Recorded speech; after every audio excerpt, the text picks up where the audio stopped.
अखेर चंद्रहार पाटील शिवसेनेमध्ये, सांगलीत ठाकरे गटाला मोठा धक्का।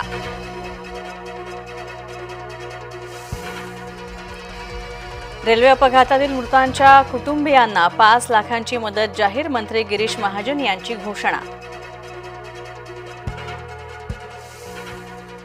सरकार रेल्वेच्या खासगीकरणाचं काम करतंय, काँग्रेस प्रदेशाध्यक्ष हर्षवर्धन सपकाळ यांचा सरकारवर आरोप।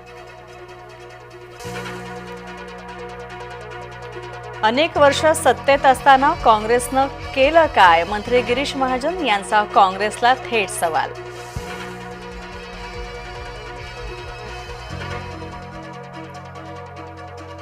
नव्या लोकलचे दरवाजे आपोआप बंद होतील, आता लोकलला 15 डबे, दुर्घटनेनंतर रेल्वे प्रशासनाला उपरती। स्वयंचलित दरवाजे हे हास्यास्पद आहे, आमदार जितेंद्र आव्हाड यांचा सरकारवर हल्लाबोल।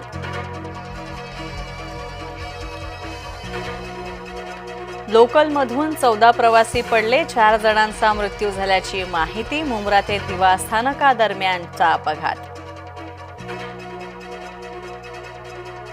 अखेर सोलापुरातून विमानसेवेला प्रारंभ, मुरलीधर मोहोळ, जयकुमार गोरेंनी दाखवला झेंडा। ओली पार्टी रंगलेल्या त्या व्यायामशाळेला ठोकलं टाळं, जय महाराष्ट्राच्या बातमीचा दणका। महाराष्ट्रात पीओपी मूर्तींना अखेर परवानगी, गणेशोत्सवाच्या तोंडावर मुंबई हायकोर्टाचा मोठा निर्णय।